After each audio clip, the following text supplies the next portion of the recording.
closed all the time. It's not. No, it was, but. Here, well, here we are.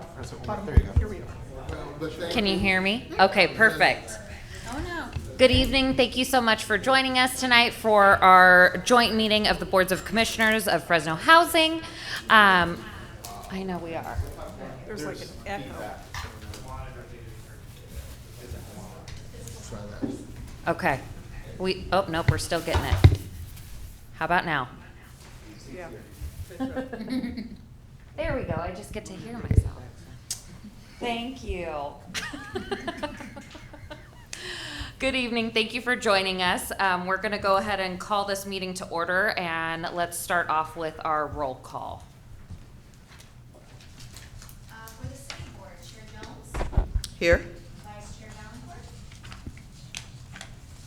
Commissioner Christensen, absent this evening, and Vice Chair Valencourt, absent this evening. Commissioner Williams. Here.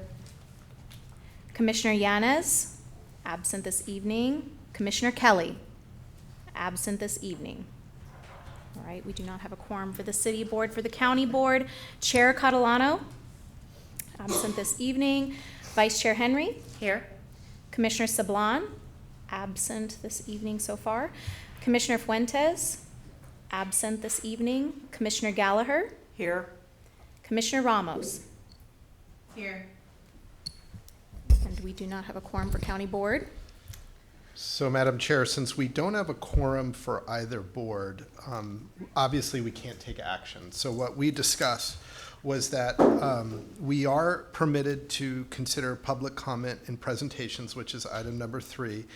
And we are allowed to open up the public hearing for the public agency housing plans because that does not require technically under the regulations that it appear in front of the board of directors and sitting. So at that point, I would close the meeting and then the board can determine whether or not it would like to call a special meeting or place all of the agenda items to the September meeting. Okay, thank you. Okay, so with that, we won't be approving our agenda because we can't. We'll go ahead and move into our public comment and presentations. So this is an opportunity for the members of the public to address the boards of commissioner on any item within the subject matter jurisdiction of the boards of commissioners that's not listed on the agenda. At the start of your presentation, please state your name and the topic you wish to speak on that's not on the agenda, and presentations are limited to a total of 3 minutes per speaker. So a reminder that we will be opening our public hearing on our housing agency plans in a different item. So this would be any comment that's not on that item. So again, any members of the public wishing to make public comment at this time, you'll have 3 minutes to address the boards. Please indicate your request to do so by raising your hand or using the raise your hand function, pressing *9, or for those in the room, you can step to the podium. Again, public comment related to any items not on the agenda.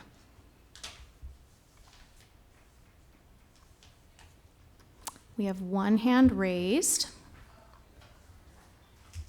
Okay, I have Wani. I'm going to go ahead and you can go ahead and speak. You'll have 3 minutes to address the boards. This is public comment not related for items not on the agenda. Okay, sorry. Hi, this is Des Martinez with We Are Not Invisible. I wanted to speak up today regarding the concerns that we have over at the family shelter. We have people running out of voucher. Their vouchers are expiring and they're not receiving any more extensions because there's no housing to put them in to match them with. Also, I was wondering, why do we have 22 rooms vacant over at the family shelter and we have children that are sleeping in the streets today? Also, security. Once again, you guys, the security, I sat outside today at the family shelter. Security allowed everybody to walk in, didn't check bags, didn't check cars. He didn't check nothing beside whatever was in his phone. So it's very important because some of the stories that I'm hearing is in regards to the security is not keeping the safety of the children. And also, if we can get an exact date of when the family shelter is closing, multiple case managers have told the residents there that they're going to be closing soon, which causes a lot of anxiety. And you're working with children and parents And some might have an addiction, some might have mental illness, but this anxiety level that is up right now at the family shelter because they're not given a date. And also, do you guys have plans to put these individuals into another place for families experiencing homelessness with children prior to them even being exited out of the shelters? Let me see if I have any more questions. I know I got a couple more minutes. And also, I would like to know, there are 2 apartment complexes that are closing down. They all hold Section 8 vouchers. I would like to know if these individuals are going to get extensions because the new landlord that moved in, the owner, he did not sign any of these vouchers, which means that they are running out of their extension. So is Housing Authority going to allow all the families that are being kicked out of this apartment complex as of October 12th prepared to extend these until further notice? Because we all know in Fresno, we lack housing. So therefore it's taking a year to even get people out of your guys' shelters, the ones that Housing Authority owns. It's taken over a year now. So that tells us there's no housing. What security is put into place for these families? That's it. Can you tell me which shelter you are speaking about, Ms. Martinez? Yeah, the family shelter.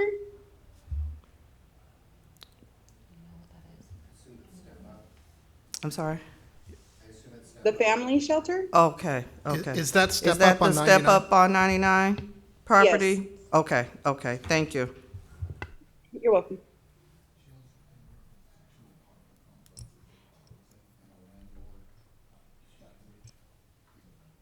And then Des, if you'd like to go ahead and provide your contact information, I believe we do already have it, but if you want to add anything else to that, I went ahead and opened up a chat with you. That will be confidential between just me as the person initiating the chat and then you yourself. No other members will be able to see it. Sure, I'll that's go your ahead and timer. put it in. Do you just want the phone number or the email also? If you'd like to provide both, that's perfectly fine. Again, it will be confidential from any other attendees. Okay, no problem. Perfect. Thank you so much. Thank you.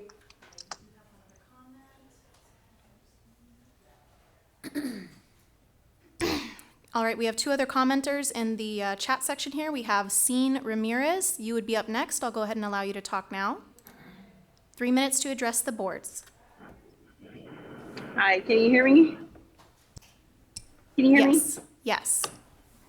Okay.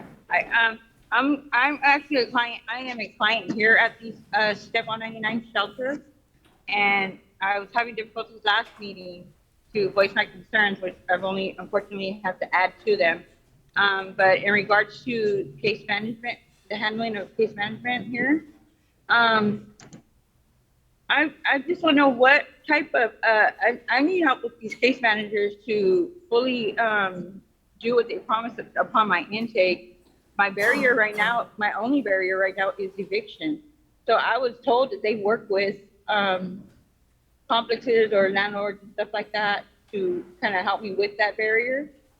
I have yet to even deal with my case manager on a regular basis for that instance. So I want to know, like, how do they expect us to find housing and stuff when they're not keeping up their end of bargain? And how can we make that more effective on their part? Because I am doing my footwork. I do have children. I have one on the way. And to be hearing the rumors and stuff, it does raise the anxiety level super high to know where am I going to go? Or I mean, I don't really want to believe they're just going to put a whole shelter of children out on the street again with nowhere to go.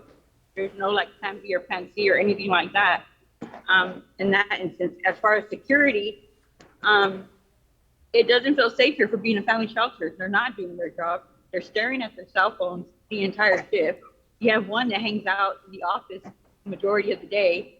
You know, there was a child that another client literally witnessed being abducted late at night because the parent is not supervising and security is nowhere in sight. So, not only that, I witnessed my own 2 daughters run out the gate past security who did not once lift his head up to see if there was an adult accompanying these two girls running out or seeing if they ran to another adult. not once. I had to go and approach the security guard and tell him to do his job. You know, and this is a family shelter. They are letting random strangers walk in and out of this property, whether they're doing legal transactions, whether they're trying to, you know, it's not a very nice area, so to speak, where we're at.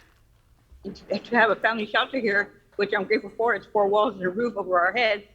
But at the same time, I don't feel secure or safe here for my children.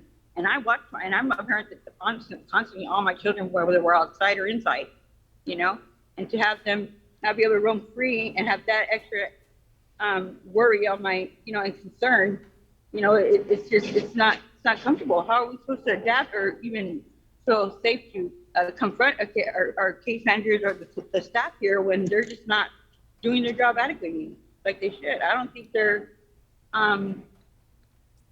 educated or trained well enough to handle things like this.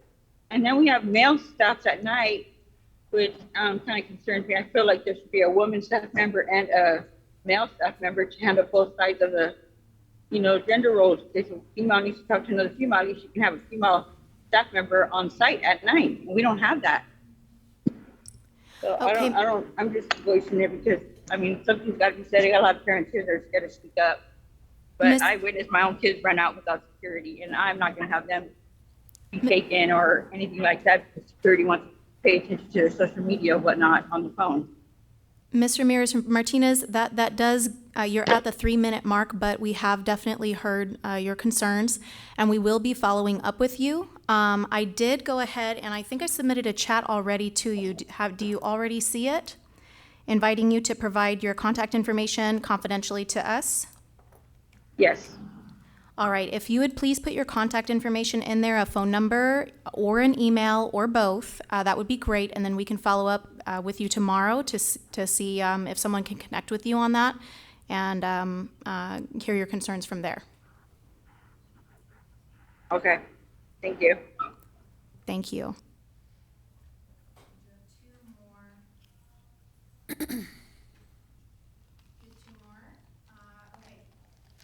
Brandy, I see that you're next in line to speak. I'll go ahead and allow you to talk now. 3 minutes to address the boards. Go ahead. Thank you.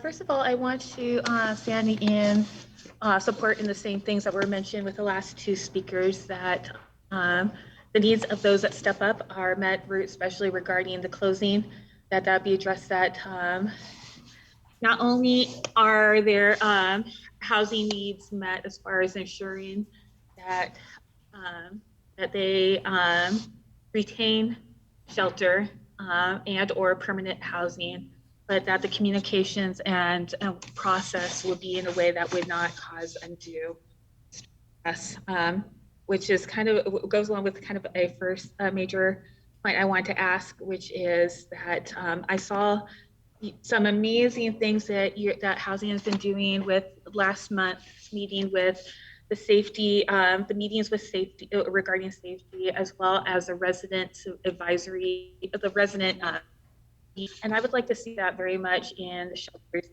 that you run.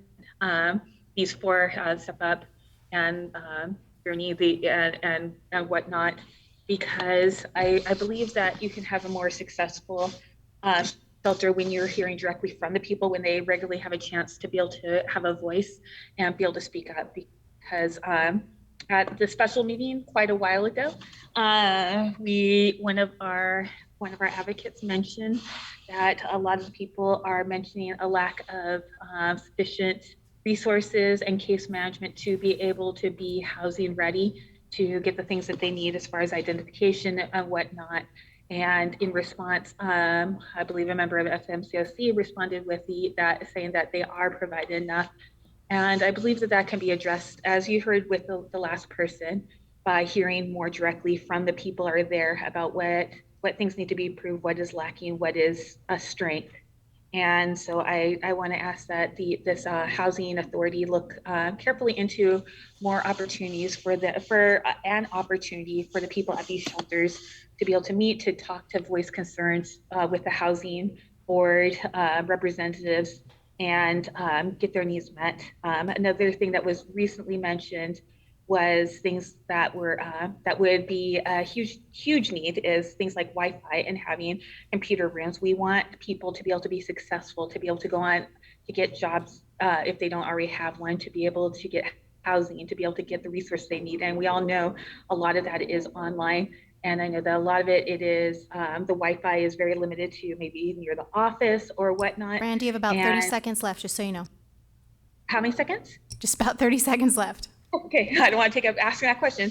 So yes, asked that would be addressed, that needs such as internet, that maybe there would be a survey that can go out to the people with housing to be able to voice those things, but also in-person opportunities. And also for Step Up 99, I asked that you pursue, make sure that there is case management, that look into ensuring that everyone is having their needs meet as far as case management and preparation to be housing ready, as well as protection of the people and the families that are at Step Up 99.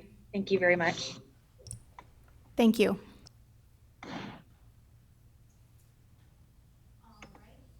We have one other commenter here.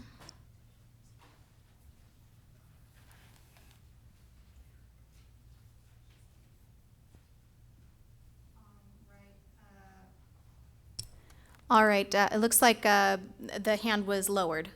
So it looks like we do not have any, it's back up. So Cindy Piombino, you can go ahead and speak now. You'll have 3 minutes to address the boards. Hi, my name's Cindy Piombino. I'm with Christ Helping Hands Ministry. And I'm just supporting what Ms. Martinez was saying about the security at Step Up 99. As ever since it's been open, I have occasionally done outreach work for a couple different families and coming and going inside of there. And on numerous occasions, I look to the right and there's not security there. And I have driven in there all the way to the right there and, did what I had to do with my client. And it's not uncommon for that to happen. It's so I can see her being a mother, her fear for her safety of her children. So I really would urge you to talk to the security, Pacific Valley Patrol, maybe alert them about this. They need to work on that for the safety of the children. Thank you. Okay, thank you. If you would like us to do any follow-up with you, please go ahead and provide your information in the chat here. I went ahead and sent you a message just now that is confidential between just you and us. Okay, thank you. All right, so any other members of the public wishing to make public comment? At this time, you'll have 3 minutes to address the boards. Please indicate your request to do so by raising your hand using the raise your hand function, or for those in the room, you can step to the podium. Any other members? And I see none. Great, thank you. We'll go ahead and move on to opening up our public hearing, 2023 Public Housing Agency Plans. This is our annual plan, admissions and continued occupancy plan, and our administrative plan. So this is our required public hearing. It allows members of the public to provide comments and feedback related to these plans. We're going to go ahead and handle these as we do our public comments, so we'll limit those to 3 minutes. Any members of the public that would like to go ahead and make comment, they can come to the podium or raise their hand in our Zoom. All right, any members of the public wishing to make public comment in relation to the public hearing for the admin plans? You may either indicate your request to do so by raising your hand, using the raise your hand function, dialing *9, or if you are here in the room, you can step to the podium, and you'll have 3 minutes. Brandy, it looks like you have raised your hand again, so we'll go ahead and start with you. All right. And again, this is related to the public hearing for the admin plans. You'll have 3 minutes. Go ahead. Yes, and I'm quite aware. I'm actually still working my way through the plans. And I'm aware that the public comment period will be through the 12th. Regarding the public comment, I'm still looking through the details. I see that there's going to, from the last presentation on here, that there is going to be There's going to be some changes regarding how vouchers are handled as far as putting in single waiting lists, purging lists in order to streamline that, other things like that. I am still looking to see, wanting to look so I can be able to give more thoughtful comment on that, but would love to be able to see this the public housing be able to present this to the public in a way that is understandable, to be able to continue to promote this. I'm aware of this because of following different pages and as well as being at the last housing meeting, but I recognize that a lot of the public is not familiar with this with the with this as it, but it does affect them as far as those who are current residents in housing, as well as those who are seeking vouchers. And I realize that the voucher program is a harrowing situation, considering that we have according to the documents, there's far more applicants than there are actual vouchers available, and it's hard to get anything with a voucher in the first place. So I would love to be able to see public before these need to be approved, some sort of workshop, something out to the public to be able to help them understand, and to reach out to those who are currently in housing, and to bring in layman's terms what is on here and why that this is important, so that we can get input by those who are most impacted by this. As well, I would like to see a way of, while I know they're working on streamlining the voucher program, potentially looking into ways to be able to ensure that those that might have lost contact because they're houseless, because they lose their contact information, ways to be able to work on identifying ways to ensure that they don't end up being omitted from the waiting list because they because they're of a lack of being able to connect and get contacts, and ways to be able to improve that for those who have difficulties with accessibility. I'm very much I'm pleased with ideas of bringing priority to those who are disabled and elderly, but want to make sure that we can work on identifying in these plans how to overcome challenges that houseless families and houseless individuals might have with this voucher, to ensure that not only are they not taken off the list, but that there's any ways to be able to streamline and make it easier for them. And I will be reading this up and sending more comment. Thank you very much. Okay, thank you so much, Brandy. We appreciate it. All right, any other members of the public wishing to make comment on the public hearing item? You may go ahead and indicate your request to do so by raising your hand, using the raise your hand function, or dialing *9. And again, those in the room can also step to the podium. You'd have 3 minutes to address the boards. Any other public comments related to this public hearing item? And seeing none. Perfect timing. So we'll go ahead and close the public hearing on that item. And then before we go ahead and adjourn, I actually wanted to give our CEO a chance to share a couple of announcements.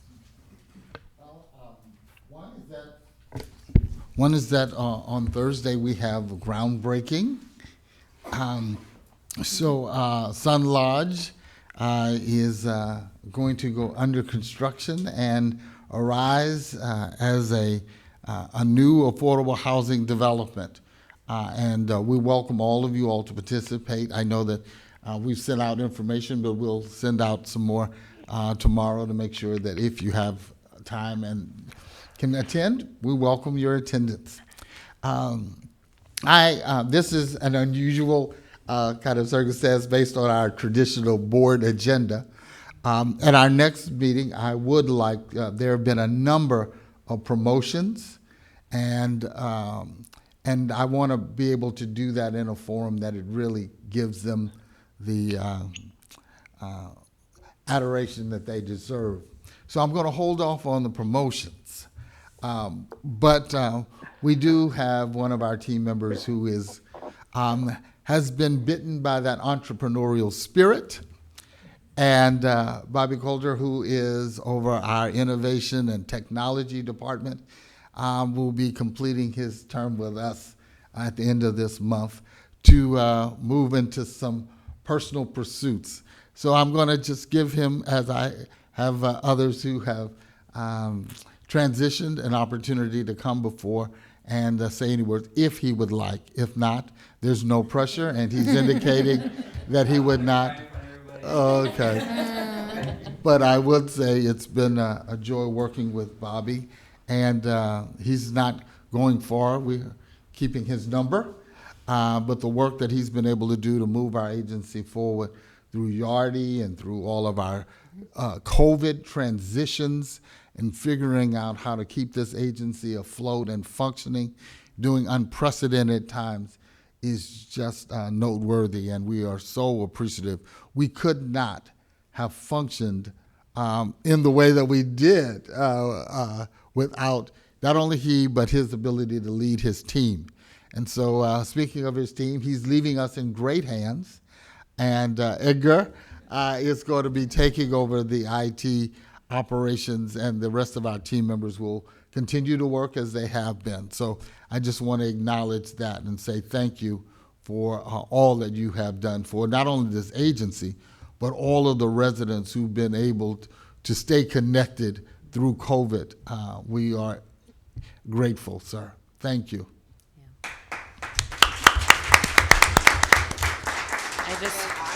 Please. No, go ahead. Go ahead. I just want to, can you hear me? Just want to highlight, of course, your work with the youth. No words, seriously. Obviously, you have connected kids that may not have been able to even be connected, let alone do some of the things that the camps have helped them do, and hopefully they will take this further. I don't know if you've told Edgar that the technology challenge is real with Chair Jones, and that and that you have basically single-handedly helped me stay connected. So, Edgar, I'll be giving you my numbers. Bobby, congratulations on your venture. I am teary, but you know, this part of it. Really, we could not have stayed alive during the pandemic, prior to the pandemic, and the kids are. I hope you are still going to be working with the youth. Good. Well, congratulations.